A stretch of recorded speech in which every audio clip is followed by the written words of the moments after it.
Halo pemirsa, Sindo Malam hadir dengan beragam informasi terkini tanah air serta mancanegara. Bersama saya, Nata Arman, inilah Sindo Malam selengkapnya.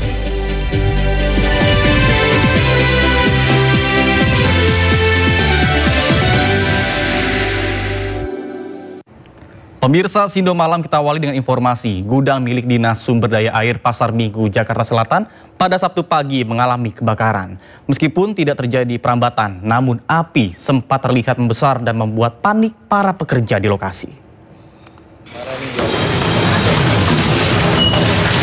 Kebakaran melanda gudang milik Dinas Sumber Daya Air atau SDA di Jalan Aup, Pasar Minggu, Jakarta Selatan. Kobaran api berkobar hebat membuat panik pekerja dan juga warga yang memiliki rumah di sekitar lokasi. Namun, untungnya tidak merambat ke bangunan lain. Kebakaran ini diduga akibat konsleting listrik di gudang tersebut. Warga yang melihat api sempat membantu petugas damkar dengan alat seadanya.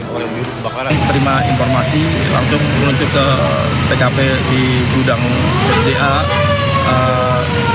Kecamatan Pasar Minggu yang terbakar. Informasi awal rumah, tapi setelah sudah sampai sini terbakar gudang. Dan juga kami telah investigasi ke para penghuni.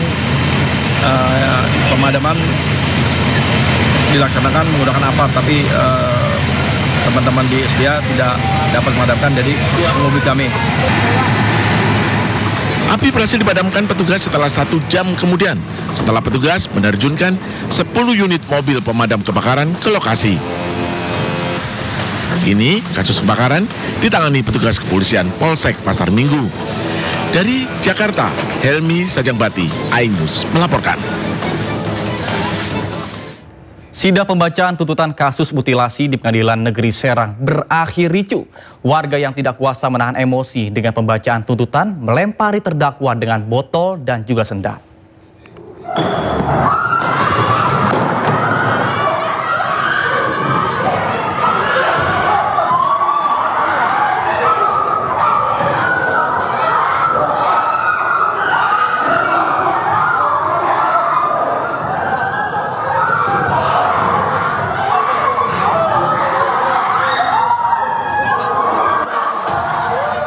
Sidang pembacaan tuntutan atas kasus mutilasi di Pengadilan Negeri Serang, Banten berakhir ricuh.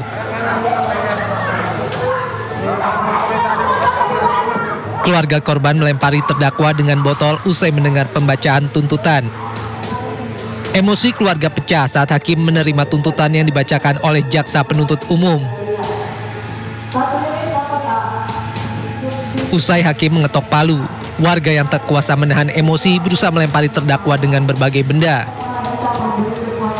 Ayah korban yang geram menyaksikan persidangan ingin terdakwa dituntut lebih dari hukuman mati, yakni dihukum mutilasi. Hukuman halal sih maunya hukuman mutilasi, minimal hukuman mati. Sama lagi? Iya, kepengenan seperti itu. Karena dia sangat dengan sudah membunuh sangat, bahkan dia memfitnah, dia henti-hentinya. Sementara kuasa hukum dari pihak korban merasa cukup puas dengan pembacaan tuntutan oleh jaksa penuntut umum.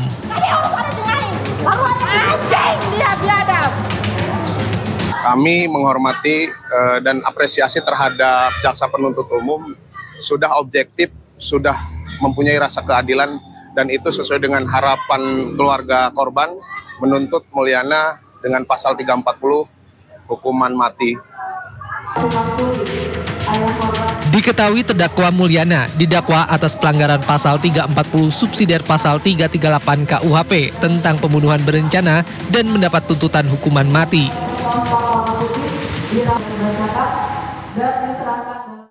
Ratusan supir truk demo ke pihak pelabuhan di depan pintu masuk pelabuhan Ketapang, Banyuwangi, Jawa Timur. Mereka memprotes pihak pelabuhan yang dinilai lamban mengurai kemacetan hingga tertahan di area parkir pelabuhan selama berhari-hari.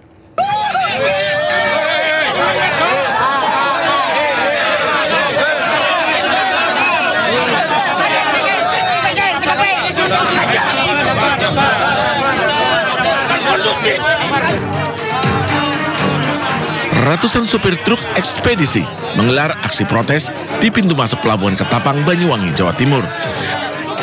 Mereka keluhkan pihak pelabuhan yang tak berikan layanan penyeberangan yang mengakibatkan penumpukan kendaraan di area parkir pelabuhan dan antrian mengular puluhan kilometer di Jalan Raya Situbondo Banyuwangi menuju pelabuhan penyeberangan Ketapang. Para sopir mengaku terpaksa tidur di dalam kabin truk dan sudah kehabisan bekal hingga harus mengeluarkan biaya tambahan selama menunggu penyeberangan selama 3 hari hingga 4 hari tertahan di pelabuhan. Bisa menyiapkan armada lain, kan seperti itu. Mereka menuntut pihak pelabuhan segera menambah jumlah kapal dan membuat kebijakan strategis untuk mengurai kemacetan. Hari sekali itu saya Jakarta Pasar. Ini saya sudah kali kedua nih. Sudah 17 hari, 18 hari saya mengalami hal seperti ini. Untuk trip kedua ini, saya sudah hari keempat. Sudah 4 hari tertahan di sini ya. Mulai dari antriannya, Pak. Ya, mulai dari antriannya saya kemarin malah parah sampai Alas Roban, Alas Balura. Ya, Para pendemo membubarkan diri setelah pihak pelabuhan menjanjikan akan menambah 2 armada kapal LCT untuk melayani dan mengurai penumpukan kendaraan dan antrian di jalan raya. Sementara pihak pelabuhan mengoperasikan 9 armada kapal landing craft tank LCT dari 15 kapal yang sebelumnya beroperasi setelah pihak otoritas pelabuhan melakukan pemeriksaan kelaikan kapal pasca kejadian tenggelamnya KMP Tunu Pratama Jaya di Selat Bali. Dari Banyuwangi, Jawa Timur, Eris Utomo, iNews melaporkan.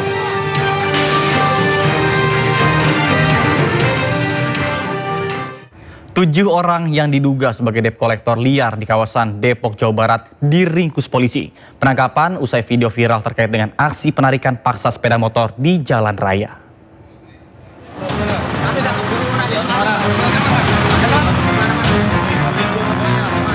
Penangkapan dilakukan di beberapa titik di wilayah Sukmajaya dalam operasi gabungan Satuan Reserse Kriminal Polres Metro Depok. 7 orang langsung digelandang ke Mapolres untuk pemeriksaan. Polisi menyita 5 unit sepeda motor yang diduga menjadi objek penarikan paksa. Penangkapan usai video viral terkait aksi penarikan paksa sepeda motor di jalan raya disertai adu mulut antara warga dan para penagih hutang tersebut. Meski beberapa dari mereka berupaya mengelak dan mengaku hanya sebagai tukang parkir, penyelidikan awal menemukan bukti berupa dokumen leasing dan data debitor di tangan mereka.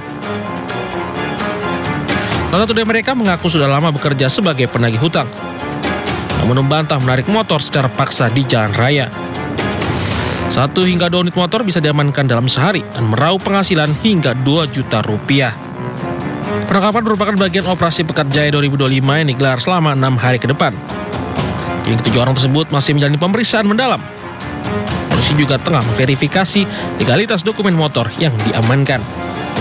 Dari Depok, Jawa Barat, Yung Rizky melaporkan.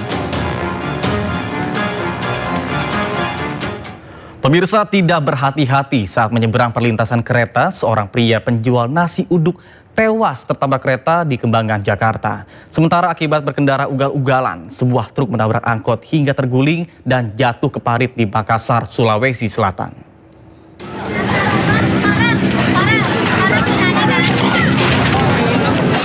Seorang pria ditemukan tewas tergeletak di pinggir rel kereta di kawasan Taman Kota, Kembangan, Jakarta Barat. Korban yang diketahui berprofesi sebagai penjual nasi uduk tewas usai tertabrak komuter lain. Menurut warga sekitar, saat peristiwa korban hendak menyeberang namun tidak melihat adanya kereta dari 2 arah yang berlawanan melintas. Korban tewas ketika di lokasi akibat luka berat di bagian kepala. Jasad korban kini telah dievakuasi ke Rumah Sakit Cipto Mangunkusumo, Jakarta Pusat untuk diotopsi.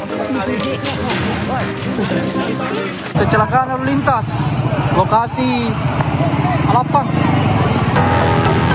Sementara itu di Baru, Sulawesi Selatan, sebuah mobil angkutan umum terguling ke dalam parit usai ditabrak sebuah truk di Jalan Poros Parepare menuju Makassar, Sulawesi Selatan.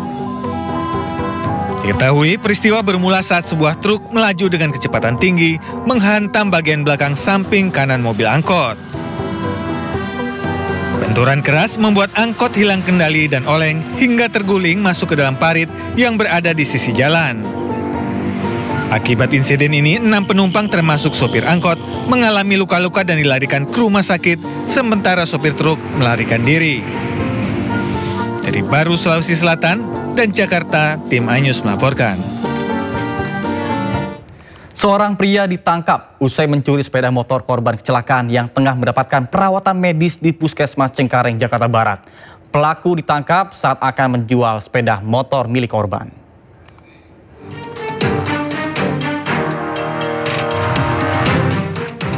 Inilah rekaman kamera pengawas di Puskesmas Cengkareng, Jakarta Barat.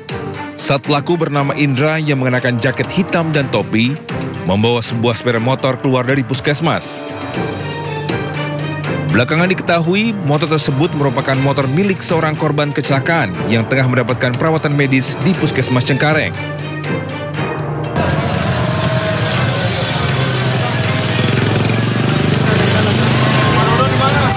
Unit Reskrim Polsek Cengkareng yang menerima laporan ini bergerak cepat dan berhasil mengamankan pelaku di kawasan pintu air Cengkareng saat akan menjual motor korban. Dikabarkan saat itu pelaku memang menolong dua orang korban, yakni seorang ayah dan anaknya yang terlibat kecelakaan. Setelah korban masuk ke UGD, kemudian tidak lama kemudian korbannya mau pulang, ternyata motornya sudah tidak ada tempat. Yang awalnya kunci motor ini dititipkan security. Nah, korban mencari kunci ini ke security, ternyata pelaku malah membawa motor korban. Untuk mempertanggungjawabkan perbuatannya, pelaku dijerat dengan pasal 363 KUHP tentang pencurian dengan ancaman hukuman 7 tahun penjara. Dari Jakarta, Miftahul Gani, iNews melaporkan.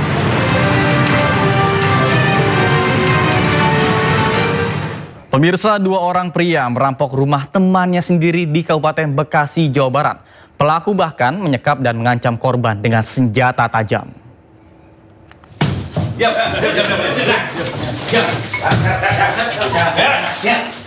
sini. Tangan belakang.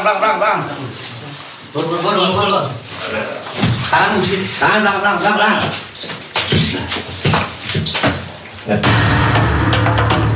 Dua tersangka perampokan MN dan SH tidak berkutik saat diamankan tim gabungan Polsek Tarumajaya dan Jatandras Polres Metro Bekasi di sebuah rumah kontrakan tempat persembunyian tersangka di Gunung Putri, Bogor, Jawa Barat.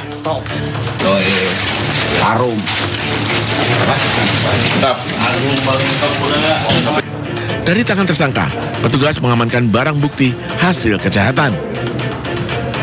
Kedua tersangka merampok rumah temannya sendiri di wilayah Kampung Bojong, Tarumajaya, Kabupaten Bekasi pada 14 Juli 2025. Dalam menjalankan aksinya, kedua tersangka masuk ke dalam rumah melalui jendela. Tersangka lalu mengancam dengan senjata tajam. Selain itu, korban juga disekap menggunakan lakban. Dari rumah korban, tersangka menguras harta benda, sepeda motor, dan telepon genggam. Selain mengamankan dua tersangka, petugas juga mengamankan barang hasil curian berupa 2 unit sepeda motor, telepon genggam, beberapa surat kendaraan, dan 2 orang penada barang hasil kejahatan. Pelaku MM mengajak pelaku SH untuk melakukan pencurian.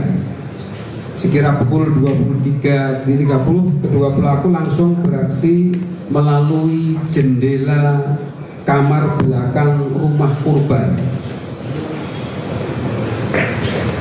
menodong pada leher korban. Pelaku bermula mengambil kerudung korban untuk menutup muka pelaku NM, dan pisau milik korban dilanjutkan menodong leher korban dengan pisau. Tersangka mengaku nekat mencuri di rumah temannya lantaran kecewa dengan korban, belum memberikan honor saat tersangka menjadi sopir korban. Kini kedua tersangka perampokan terancam pasal 365 dengan ancaman 12 tahun penjara, sementara 2 orang penada dijerat pasal 480 dengan ancaman 4 tahun penjara. Dari Kabupaten Bekasi, Jawa Barat, Didit Junaidi, iNews melaporkan.